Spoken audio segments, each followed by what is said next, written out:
근데 마테우스는 이제 그게 좀 불만인 것 같아요. 이 독일에서 가장 명문 구단인 팀에 독일인 중앙 수비수가 없으니까 자국 선수가 없으니까 일리가 있는 말이긴 하다. 그러니까 이 마테우스도 어떻게 보면 독일 사람이고 이게 미넨이라는 구단이 독일 명문 구단이잖아요. 그리고 독일에 대한 이 프라이드가 센 팀인데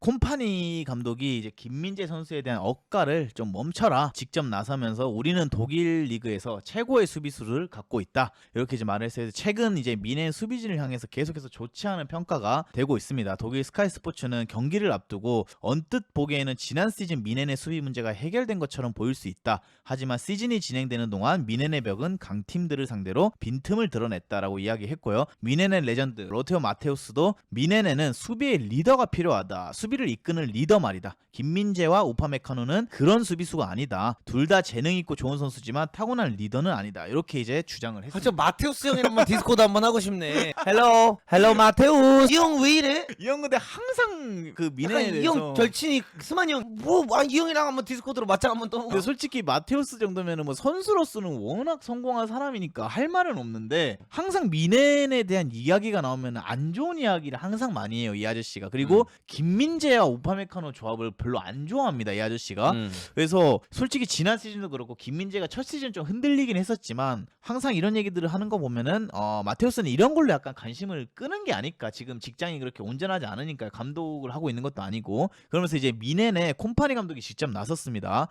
그는 팀에 대한 수비적인 비판 그리고 우리는 여기서 매우 높은 기준을 가지고 있기 때문에 모든 것이 한두 번 완벽하지 않으면 의문이 제기된다. 그러면서 우리는 여전히 독일 최고의 수비수를 가지고 있다. 우리는 항상 발전하고 싶기 때문에 괜찮다. 항상 침착함을 유지하고 당황하지 않는 것이 중요하다. 특정 개인을 비난하는 대신 함께 해결책을 찾아야 된다. 이렇게 이제 설명을 했습니다.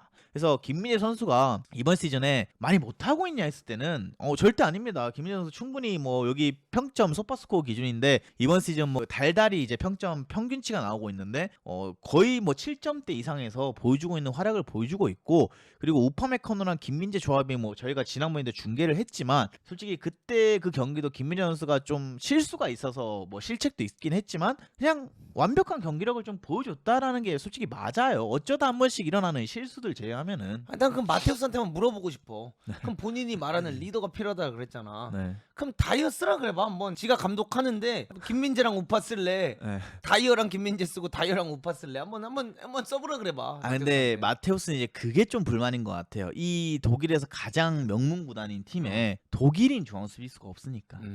자국 선수가 없으니까. 일리가 있는 말이긴 하다. 그거. 그러니까 마테우스도 어떻게 보면 독일 사람이고 이게 미넨이란 구단이 독일 명문 구단이잖아요. 그리고 독일에 대한 이 프라이드가 센 팀인데. 이 마테우스가 독일 사람이 맞아 근데? 맞죠. 독일에서 월드컵 위너까지 한 사람인데. 그러면은 이 사람은 레전드예요. 그러면은 야 이거 근데 야 이거 방금 너가 지금까지 유튜브 하면서 했던 말 중에 야 이거 가장 신빙성 있는 나 이야기였다 야 방금. 근데 얘가 항상 매년마다 이렇게 떠드는 이유 중 하나는 제가 곰곰이 생각해 봤을 몇 때는 년 동안 독일 센터백이 없어. 왜냐면 독일이 그렇다고 축구를 못하는 나라냐? 아니에요. 독일 좋은 선수 많은 나라고 훈멜스도 있었고 지난 몇 년 동안 그래도 미넨에 독일산 쥐일러 뭐 이런 선수들 중앙 수비수들 꽤 많이 왔다 갔어요. 근데 최근에 이제 마테우스가 딱 왔을 때 내가 뛰었던 이 팀에 그리고 이 독일 자국을 대표하는 이 클럽 팀에 왜 우리나라 수비수가 없을까? 이게 약간 지금 빡쳐가지고 계속 태클을 거는 것 같아. 누구와 사주를 건 거일 수도 있고요. 오브리그 독일 출신 김코치. 거기다가 혼탕 전문가. 이제 자기가 생각했을 때는 어떻게 보면은 아시아 축구를 마테우스는 좀 저평가할 수도 있어요. 이 사람은 왜냐면 워낙 옛날 사람이기도 하고 이 사람이 선수생활 할 때 아시아 축구 솔직히 차범 정도만 인정해줬지 누가 아시아 축구 인정했어요. 근데 이런 상황에서 얼토당토 않게 갑자기 아시아 수비수가 중앙 수비수 주전으로 나오고 있으니까 조금은 이게 억가하고 있는 상황이 아닐까라는 생각을 합니다. 근데 그거 좀 일리가 있어. 거기다 벤치를 봐도 어쨌든 간 또 다른 센터백이 잉글랜드산이고 그쵸? 또 다른 센터백이 일본산이고. 그러니까 진짜 독일 센터백이 없네. 그러니까 그게 좀 가장 좀 짜증나는 일이라고 생각을 해요. 그리고 뭐 훈멜스라던가 이런 선수들이 꾸준히 계속 이 팀에 나왔던 선수들인데 현재는 뭐 거의 없다시피 하다 보니까 근데 솔직히 저는 이번 시즌 뭐 방금도 말씀드렸지만 작년에 솔직히 김민재가 좀 많이 흔들린 건 사실입니다, 여러분. 그쵸. 어쨌든 어느 시점에는 다이어 레이언티도 잠깐 밀렸었고. 그쵸. 그리고 뭐 작년에는 막 이런 마테우스라든가 이런 여러 언론에서 김민재 실수를 꼭 집어서 얘기할 때 솔직히 반론을 제기할 만은 없어서 특히나 뭐 레알 마드리드전 그 나왔다가 비니시우스한테 골 먹었던 뒷공간 털렸던 장면 이런 것들을 보면은 저희가 입중계를 하면서도 이 부분은 좀 많이 아쉽다. 김민재가 나오면서 하는 수비수는 좀 고쳐야 된다. 이 팀에서는 그냥 쉽게 하면서 그냥 실점 안 하고 실수 안 하는 방향으로 가면 살아남을 것 같다라고 얘기를 했었는데 이번 시즌은 그 부분은 정말 많이 줄어들었는데 여기서 이제 가장 아쉬운 건 그거예요. 콤파니가 투엘과는 좀 다르게 후방에서 공을 만들어가는 플레이를 상당히 좋아하고 볼 점유를 좋아해요. 그러다 보니까 저번 경기 실책이 일어난 것도 김민재가 이게 누가 봤을 때는 어이없는 실수라고 볼 수 있는데 이 공을 뺏기기 싫은 거예요. 김민재는. 그러니까 굳이 이 공을 상대한테 헌납하면서 우리가 턴오버를 주면서 점유를 내줄 필요가 없다라고 생각을 해서 김민재는 만들어 가려고 했고 그리고 다른 사람들이 봤을 때는 야 수비수가 저런 데서 왜 저런 패스를 실수로 하냐 이렇게 봐줄 수 있는데 저는 그냥 김민재가 이번 시즌 콤파니 아래서 뛰면서 좀 더 이 빌드업적으로 정립이 되면서 좀 더 자기가 공을 잃기 싫어하는 플레이를 많이 가져가는 상황이 나오지 않은가. 그것도 맞아. 마테우스 시절이면 전차 군단 시절이잖아. 그쵸. 저 때는 말이죠, 여러분들. 그런 거 없어요. 그냥 갖다 붙여놓고 전진. 세컨볼 따면서 클로즈가 떨어뜨려 놓고 막 클린스만이 떨어뜨려 놓으면 그것만 그냥 갖다가 부시면서 그냥 들어가는 거 전차 군단 축구거든요. 그쵸. 롱볼이죠. 그러니까 김민재 같은 선수들이 이런 식으로 그 스루 패스 쑤시다가 뺏기는 게 이해가 안 되는 시대지. 그쵸. 그러니까 예를 들어 똑같아요. 제가 축구를 할 때도 네. 제가 FC 서울에 테스트를 보러 갔을 때 저 미드필더였잖아요. 공이 나한테 딱 들어왔는데 둘이 압박이 온 거야, 상대방이. 네. 줄 데가 없었어. 다 묶여 있어. 네. 그래서 골키퍼한테 백패스를 했어요. 그때 이제 감독님께서 뭐라고 했냐면 야 이 새끼야 골키퍼한테 패스를 왜 해? 하고 날 교체하고 시켰거든. 네. 그러니까 그 시대가 다른 거지. 아니 이거를 당연히 골키퍼한테도 줄 수 있는 시대를 나는 그때 벌써 연구해서 하고 있었던 거고 한국 축구에서는 그 감독님들 입장에서는 골키퍼한테 백패스를 한다는 것 자체가 말이 안 되는. 말이 안 되는 거였고. 근데 그쵸. 마테우스 입장에서도 수비수는 수비수지. 네. 니들이 왜 자꾸 공격적인 관여를 하고 패스하려고. 니들이 하고. 왜 패스를 하려고 하냐? 너넨 수비만 하면 된다. 그걸 라떼는 말이야 내려서 가지고 그냥 박스 방만 지키면 되는데 얘네들은 맨날 라인을 올리고 있다 보니까 뒷공간이 뚫릴 때 공간이 많아 보이니까 마테우스 입장에선 그런 게 이제 답답해 보일 수는 있겠네. 그쵸. 맨날 그런 것 때문에 실점을 또 하다 보니까 우리가 클린시트 할 수 있는 내 팀이 왜 이런 실수로 어처구니 없이 골을 먹어야 될까라는 아쉬움을 좀 토로하는 거라고 저는 좀 생각을 해요. 그리고 지금 이번 시즌 솔직히 뭐 지난 시즌까지 다이어랑 계속 자리 왔다 갔다 하면서 뛰었는데 3명이 경쟁을 했는데 거기다가 이제 맨유로 이적했던 더리우트까지 있었죠. 그러다 보니까 조금 많이 경쟁이 과열됐었는데 이번 시즌은 그냥 콤파니가 이 두 선수한테 완벽하게 좀 믿음을 지금 주는 거라고 저는 생각을 해요. 그러다 가끔가다 후반에 뭐 나스타시티 들어오고 이렇게 백업 자원으로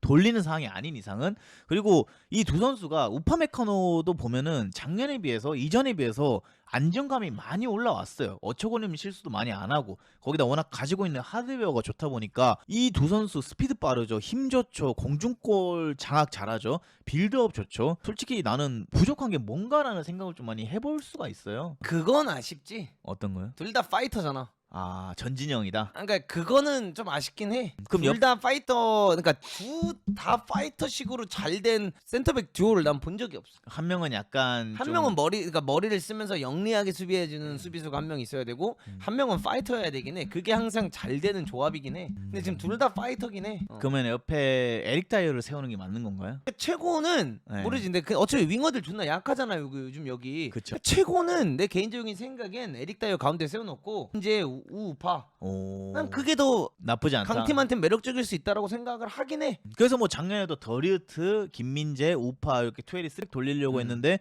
뭐만 하면 맨날 더리우트 닫혀 있고 뭐만 하면 우파 메카가 닫혀 있다 보니까 요거를 이제 가동을 좀 못 하게 됐는데 어쨌든 뭐 이번 시즌 이거 얘기하는 건 솔직히 저는 그냥 개소리라고 생각을 하고요. 뭐 작년에도 떠들었던 사람이고 이번 연도에도 떠들고 있고 계속해서 떠드는 거예요. 그래서 한 귀로 듣고 한 귀로 흘리고 김민재가 이 팀에서 어쨌든 이번 시즌에 했던 어차피 저는 이번 시즌 리그 우승은 바이른 미넨이 할 것 같다는 생각이 많이 들어요. 그리고 챔스 우승컵도 이 팀에 있는 동안은 한번 들어 올릴 수 있으면 들어 올리면 좋겠다. 근데 그건 있는 것 같아. 진짜 확실히 이게 독일 수비수가 없어서 이 억가가 좀 더 있는 것 같다는 생각이 들긴 하다. 그쵸. 뭐 마테우스는 독일 레전드니까요. 거기다가 이제 미넨이잖아 이 팀이. 네. 도르트문트가 아니라. 자부심이 있는 그러니까 구단이죠. 미넨이니까 이게 어떻게 보면 근본 구단이어야 되잖아. 네. 그러니까 이런 거랑 똑같지. 어떻게 보면 뭐 예를 들어 뭐 한국 K리그 팀에 뭐 FC FC 서울이면 서울에. FC 서울, 네. 전북이면 전북, 울산이면 울산 이런 팀의 중앙 수비수 둘이 한국인이 아니면 좀 짜증 나죠. 약간 그쪽 팀에 있던 레전드 출신은 그런 걸 보면서 좀 더 비판할 수밖에 없지. 그쵸. 그 누구야? 그 옛날에 그 야잔 오기 전에 FC 서울에 있었던 그 시리아 선수인가? 그 어디서 왔지 걔? 걔 이라크인가? 어디서 왔던 애 왔다 간 애 있잖아. 예. 걔가 비판 개 먹고 갔잖아. 그쵸. 다 비슷한 맥락이지. 우리나라 선수도 좋은 선수들 많은데 왜 자꾸 저 선수를 왜, 쓰냐? 왜 자꾸 제 센터백에 쓰냐? 이렇게 얘기하는 거랑 비슷한 거 아니? 비슷한 거 같아. 그쵸. 술라카. 술라카. 솔라카 욕 많이 먹고 갔거든. 그래서 저는 이번 시즌 이렇게 잘 치러지게 된다면은 이 얘기 근데 이런 빅클럽에 뛰는 선수들은 여러분 항상 이거에 시달릴 수밖에 없어요. 매 시즌 하나의 실수만으로도 이게 흔들어 제끼는 사람들이 많기 때문에 그냥 견뎌내면서 어차피 김민재 선수는 여러분 저 마테우스가 얘기하는 거 그냥 듣지도 않을 거고요. 보고 그냥 뭐고 이렇게 얘기할 수도 있어요. 이 김민재 입장에서는 예를 들어 노이한테 가가지고 형 마테우스 누구? 뭔데 자꾸 짓거리노? 와 이리 시끄럽노? 차! 와 이리 시끄럽노? 차! 이토도 여러분 복귀를 하게 됩니다. 그래서 이토까지 이렇게 복귀를 하게 된 상황에서 솔직히 이토는 제일 아쉬운 것 중에 하나가 시즌 시작 전에 큰 부상을 좀 당하게 되면서 지금 이 김민재 오파 체제가 정립이 된 상황에서 이토가 뚫고 들어오기 쉽지 않다라고 저는 생각을 하거든요. 근데 유일하게 이토가 가진 장점이 이제 왼발잡이 센터백 그건데 이토는 제가 봤을 때 처음에는 이제 3옵션으로 들어갈 확률이 높고 그것 때문에 이제 에릭 다이어를 이번 여름에 처분한다라고 해요. 그래서 아마도 이토는 김민재랑 오파를 당장은 밀어내기 좀 쉽지 않다. 또 이제 그런 게 있어요. 또 막상 여러분들 마테우스가 가끔가다 또 미네 훈련장 갈 거예요. 또 훈련장 가면은 또 이제 김민재랑 오빠 나오고 있으면 가가지고 아이 킴 you doing good 사진 한번 찍자. 또 이런 것도 해요 엠버서더들이. 또 우파 보면 우파 man how you doing today? You feeling good? You okay? Your family good? 오케이. good luck man. 이런 것도 이제 가가지고는 돈 벌어야 되니까. 또 이런 헛소리를 헛소리 해야지 해야 불러주는 돼. 데가 있거든. 누가 불러줘요? 또 여러분? 신박하잖아요 어떻게 보면. 네. 계속 이렇게 신박한 이야기를 하니까. 감독으로서도 실패했어요. 이분은 감독으로 실패해서 더 이상 이제 감독 자리가 없는 상황이고 없진 않겠죠. 있지만 뭐 자기 입맛에 맞는 데가 없고 더 이상 할 수 있는 게 이제 이런 언론 플레이들밖에 없다 보니까 좀 강하게 나가는 게 아닐까. 스마니 형처럼 그냥 언론을 많이 장악을 하는 것 같아요. 아무튼 뭐 이렇게 이제 김민재 선수 이야기도 마무리하면 좋을 것 같습니다. 야, 너 근데 방금 좀 예리했다 야. 실패자 만들어 버리노. 근데 뭐 이상한- 감독으로서 실패한 건 실패한 거니까. 미넨에서 감독도 했었고요. 오스트리아 리그까지 가서 아마 감독을 이 사람이 했었을 거예요. 그 이후에. 근데 솔직히 이 정도 커리어 가진 사람이 오스트리아 리그 가서 감독하는 거 쉬운 선택 아닙니다, 여러분. 미넨에서 감독하다가 우리가 욕하는 스만 형도 오스트리아 같은 리그 가서 감독 안 하잖아요, 여러분. 좋은 자리 올 때까지 기다렸다가 또 한 번 딱 물면 여러분 안 놓는 사람이잖아요. 계약 딱 해가지고. 피파 TSC 같은 거 들어가지고. 그쵸. 거기서 좀 쉬다가 또 이에 쉴 나와가지고 때는 또 TSC 같은 걸 들어가 버리지. 원래 오스트리아 같은 데 안 가거든요. 절대 안 가죠. 저 정도 커리어면 여러분들 오스트리아 안 가요. 가는 순간 이제 자기의 가치가 떨어지기 때문에